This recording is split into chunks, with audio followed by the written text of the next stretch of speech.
Yeah. So one of the things that I discovered today is you now have the ability to buy people's tweets if you want. And so I launched. If you saw the blog earlier, um, I'm actually trying to sell my tweets now and see if we can use it to raise some money for Definet.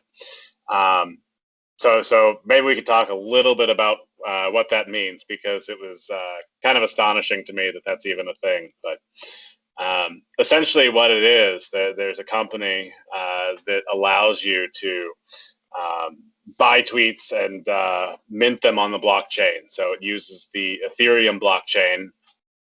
And so what it does is you can bid a certain amount of Ethereum on someone's tweet, and then if they accept your bid, what happens is that tweet gets minted onto the Ethereum blockchain. It records the contents of the tweet, metadata about the tweet, and then the information, like kind of the cryptographic keys of the buyer and seller.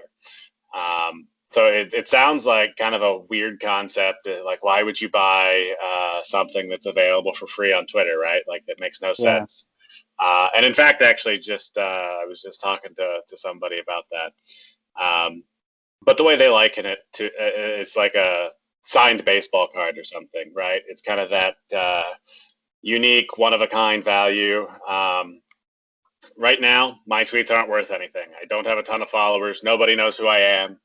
yeah, Um, but now let's look at it like, let's say that I become the next Elon Musk. All of a sudden, if you bought a tweet now for a couple bucks, I become super famous. All of a sudden, that tweet might just be worth a lot more. Um, and I don't know. This is something it's kind of a new idea, I think, but it kind of yeah. piggybacks on the idea of the non-fungible token. Um, and I so, think, it's a way to kind of own digital content. yeah, it makes sense that if there is irreplaceable tweets, and you can own some part of that tweet, or at least a particular tweet, and if you can draw value to it through some cryptocurrency, or something, it might have value. It might be traded, it might be exchanged for something. It's like baseball card, like you said, right? I have a particular Babe Ruth baseball. If you need that, then you should pay me. It becomes collectible after a time. So yeah, it makes sense. But yeah, let's see how it works. So will it? So let's talk about like Ethereum, which is the underlying technology behind what you're saying, the buying and selling of tweets. So what I Right. can understand by Ethereum is it's built on blockchain, but it's built for specific business problems. So someone thought, okay, blockchain is just for transferring, data, but then now you can build smart contracts on top of it, which are known as decentralized apps, right? Uh, so you can code something about it, and then you can write business logic about it. It is majorly used in, let's say, multiple industries or corporates, in supply chain, etc. So, can you explain me like the underlying technology of Ethereum and how it works? Yeah, so the to some extent anyway, I'm certainly no expert on Ethereum, but so I mean, you did a great job summing it up. So it's pretty much Bitcoin, and that kind of blockchain, but with the ability to kind of build off of it and really start using it not just as money, but kind of also uh, data storage, or you can use it to kind of record or uh, set certain business rules in place, right? Like, you can actually codify these business rules. So, like, if you think of accounting software, for example, usually it just records all of these financial transactions into some sort of database, and then over time, like, that data in that database changes.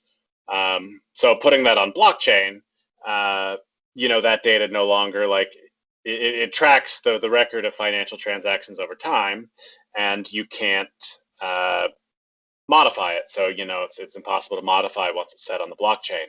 So that's where Bitcoin comes in. So Ethereum builds off of that and says like, okay, well, if I've got this built off of on the blockchain, what I can also do is then I can create programs that say like, okay, when this certain event happens,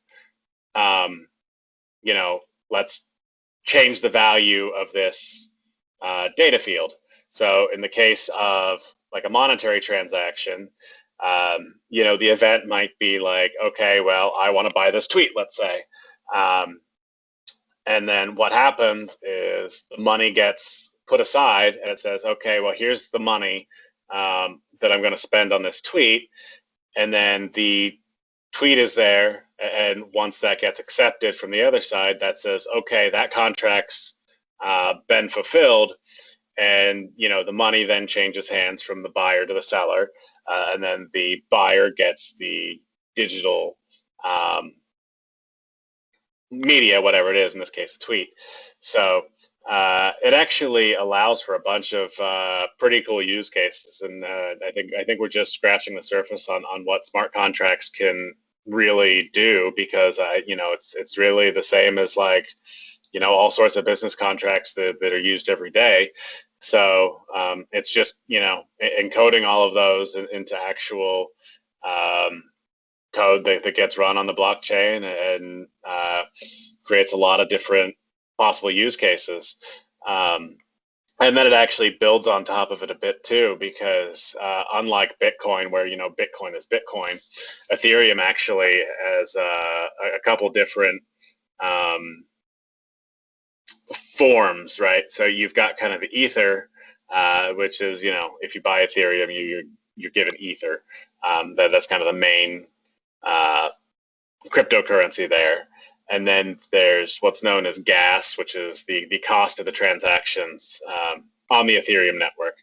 But then you can actually build your own tokens, which are essentially cryptocurrencies, but they're all run on the Ethereum blockchain. So instead of having to create a new blockchain for your own cryptocurrency, you can just run it on the Ethereum blockchain. And so you can kind of do multiple different cryptocurrencies all running on the same blockchain. Yeah, got it. And yeah, I mean, many of the other cryptos are still built on top of this Ethereum, or Bitcoin or Ripple for that matter. Uh, so there's this concept of DApps, or decentralized apps. I think that is the main key on building off of Ethereum. So what you're talking about is, the resend or the tweet selling and buying platform.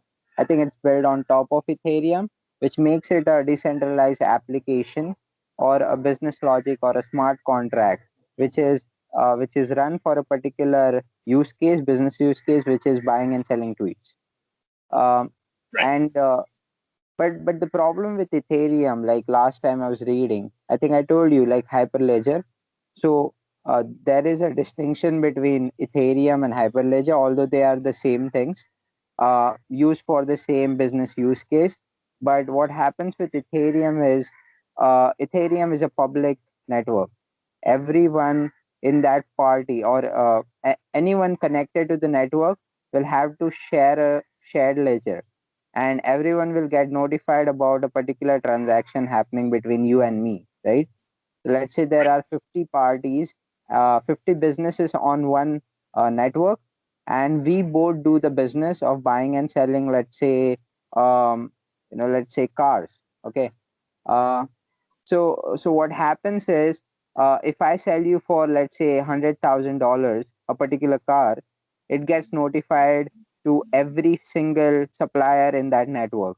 But is that necessary? Do I want to share that information? Because in that network, there are some of my competitors as well, right? I don't want to share my business secrets with them. So, so that was the problem with which Hyperledger Fabric was built. And Hyperledger Fabric allows you to create private networks inside public networks. So if we both are transacting, we will create a sub network from that public network, and only we can see or alter the data. So we'll create a different what I can say, we'll create a different ledger altogether, and that ledger will have in its whole value, which will be between both of us. So yeah, the initial problem of not sharing the confidential data with your customers, and also maintaining some kind of privacy and business logics behind it. Hyperledger Fabric allows you to do that. But if you don't trust the parties, Ethereum is the right technology to use, because then it makes sense in terms of, let's say, voting, because it's a public information, you can't alter it. In terms of, let's say, you know uh, there are multiple use cases that you can build on Ethereum.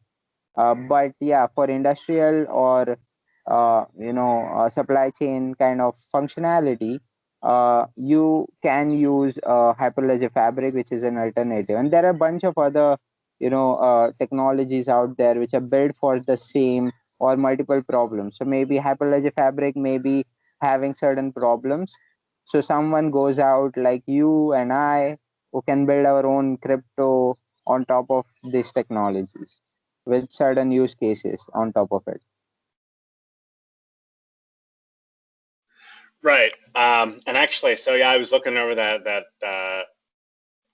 Hyperledger Fabric, and one of the things that I thought was interesting about it too is that with regular Ethereum, as you said, like if you don't trust the parties that are involved, like you just kind of do it on Ethereum, right? It's a trustless network. You don't necessarily need to know the exact parties involved. Like you know that there's somebody there, and the blockchain says, yeah, this account exists or whatever. But in this case, it actually is based off of the idea that the identities of the parties interacting on the blockchain. So, as you're saying, like if you've got a company who's doing this, like I actually see that as a potential interesting use case for like companies' HR applications, right? So each employee, you know who that employee is, and then their actions then can be recorded on the blockchain, or their data can be recorded on the blockchain, and that makes sense if you have a system where you know the identities of all the participants and you want to be able to let them interact in specific ways. I think that's a really good use case for it, and I'm definitely going to start playing around with it some and kind of familiarizing myself with it, because definitely intrigued me and looks like a lot of fun. Yeah. So